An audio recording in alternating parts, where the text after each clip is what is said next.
What is up? Welcome back to the channel. Thank you so much for clicking on today's video. Today's video is a little bit heavy. We're talking about something pretty serious. We're going to be talking about this news story that went kind of viral. A lot of people were talking about it a little bit ago.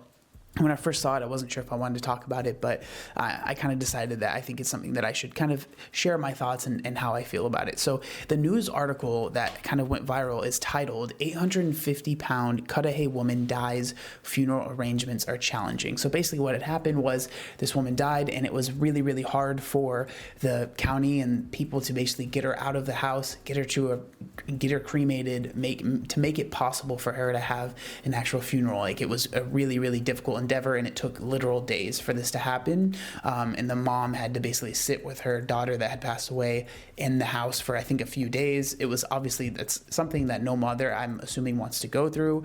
A really just terrible situation. But I know a lot of people have been talking about this and almost just being like, well, it's your fault, so whatever.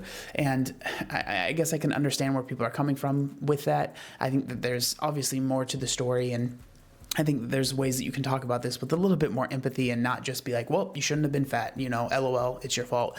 But we're going to go over this article. There's actually a video that makes it a lot easier. So you guys don't have to deal with me reading for a ton of time, and kind of just share my thoughts on it. So this is the whole article right here, but this video pretty much summarizes everything. So we'll just go ahead and watch this.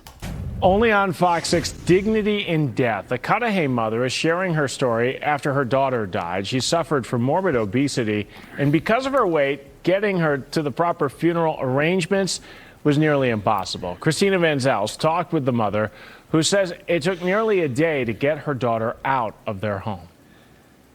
Beautiful soul, contagious laughter. Carolyn Alvario's daughter, Cassandra Ortiz, passed away a week ago. But remembering the light she brought to this home got clouded by what happened there after she died. I don't wish what we're going through. I don't wish that on anybody. The Milwaukee County Medical Examiner says Ortiz weighed 850 pounds. Alvario says because of her weight, no one had the capacity to handle the case. It's just really sad, like, getting to that weight. Obviously, like, there's mistakes that are being made and there's things that are going on, right? And there's better choices that could have been made as far as what you're eating and how much you're moving. But once you get past a certain point, it's just like, there's so much more to it than just eating too much, right? I'm just so curious when I hear about someone getting to this size. There's always an enabler. I don't know who that was, right? Someone that is allowing this person to get the food that they need to maintain that size. And there's just so much more to life than just sitting in a bed for years and years and years. And like, it makes me think of like different friends I've made. You know, Casey is one of those people that he was on, I forget the name of it, Family by the Ton, but basically, like, you know, he was over 600 pounds, I think, at his largest. He was basically like sitting in a bed all the time.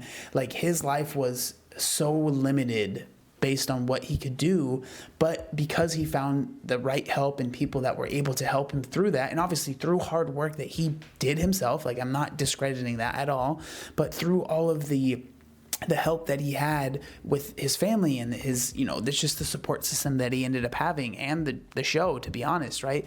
He made it to where he's able to live this really fulfilled life, at least definitely more fulfilling than it was before, right? And it just makes me sad that there are so many people that get to that point and they're never able to get out of it, right? Because of all the issues and, you know, of course, the mistakes that they've made and the choices that they've made.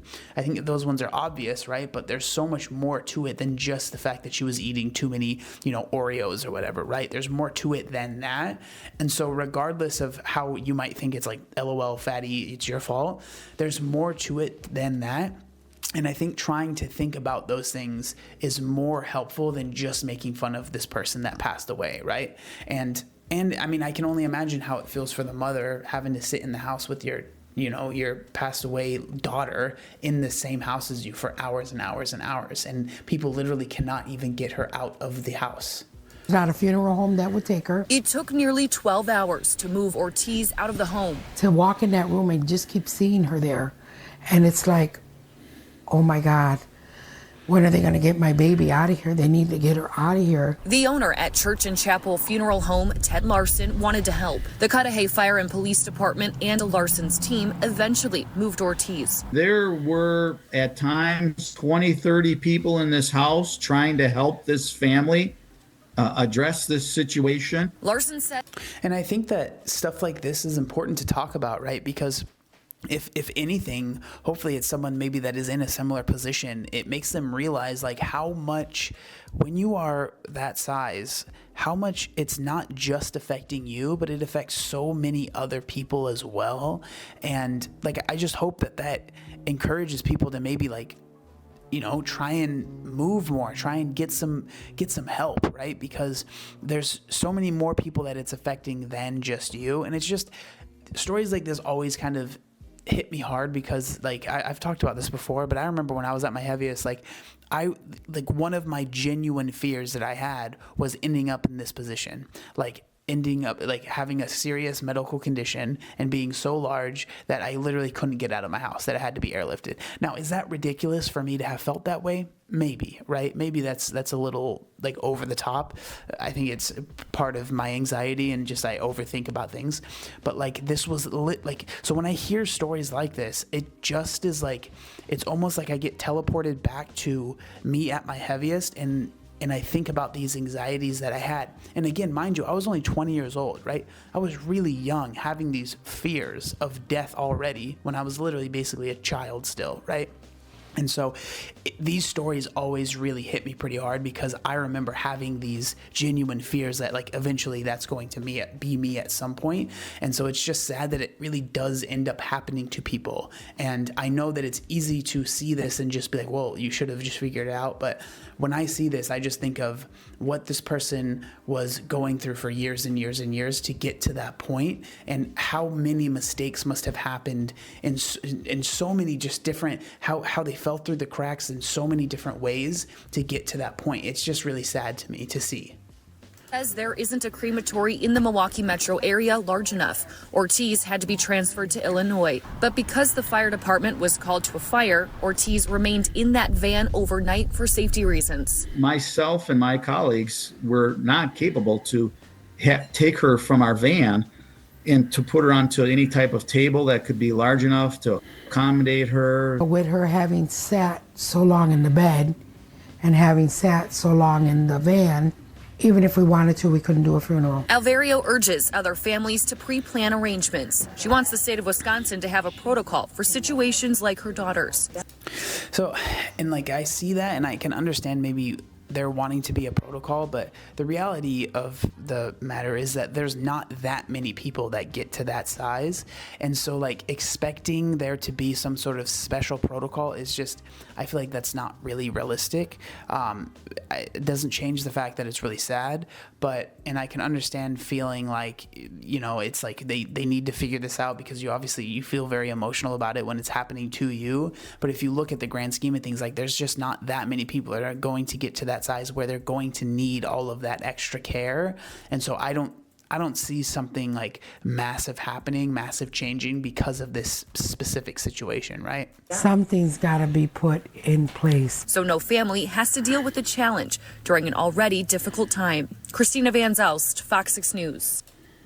Reading some of these comments is also really, really interesting on this story. I thought that this comment was pretty interesting. So it says the average funeral cot can only hold around 400 pounds. With the transfer of the deceased to the removal vehicle would be complicated for the location of her body in the house. How would they navigate around corners and or stairs? The average crematory machine is built for people for a max weight of 500, and the fire that could happen due to the fatty tissue is a factor on where she could be cremated from. It's a sad situation, but this life, and it is not always fair, right?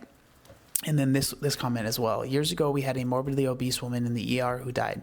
We had to keep her in the room we used for decontamination as the morgue could not accommodate her. The local funeral homes did not have the equipment that would stand up under her mass, and she could not fit in their hearses. One of them tried to move her, and the equipment collapsed, had to gather a great many people to lift her back onto the gurney. The gurney itself was only certified for 700 pounds, and it's a wonder it held up under her weight. It took days, even with the AC at max. You could tell there was a body in there. It was terrible, right? So again, there's so much that goes into these things. And so I think it's important for someone that is that size to maybe even see that, and again, not be told that in a way that's like trying to be judgmental, but just so they're able to see like, hey, these decisions that I'm making, they affect other people. And again, I think it's the way that you bring it up and the way that you talk to the person. Again, don't try and be like, hey, fat person, like just lose weight. But it's like, hey, these are like serious things that are happening to people. So these decisions that you're making, and then a lot of times the decisions that the family is also allowing to be made are going to affect you even after the person passes away. Those are things that are important that should be brought up. But again, I just thought this was a very interesting story, a very sad story, and one that I feel like a lot of people, it's really easy to make a knee-jerk reaction to it. And I can even kind of understand where people are coming from with that. I just feel like there's more to it than that, and just having a conversation about maybe the nuances and the different things that maybe are affecting these things. It's important to have these conversations. But with that being said, I'm genuinely curious what y'all think down in the comment section down below. If you've had an experience similar, maybe if you work at an ER, you've dealt with situations like this, I'm genuinely curious what that has been like for you. But thank you so much for watching, and I'll see you in the next one. Peace.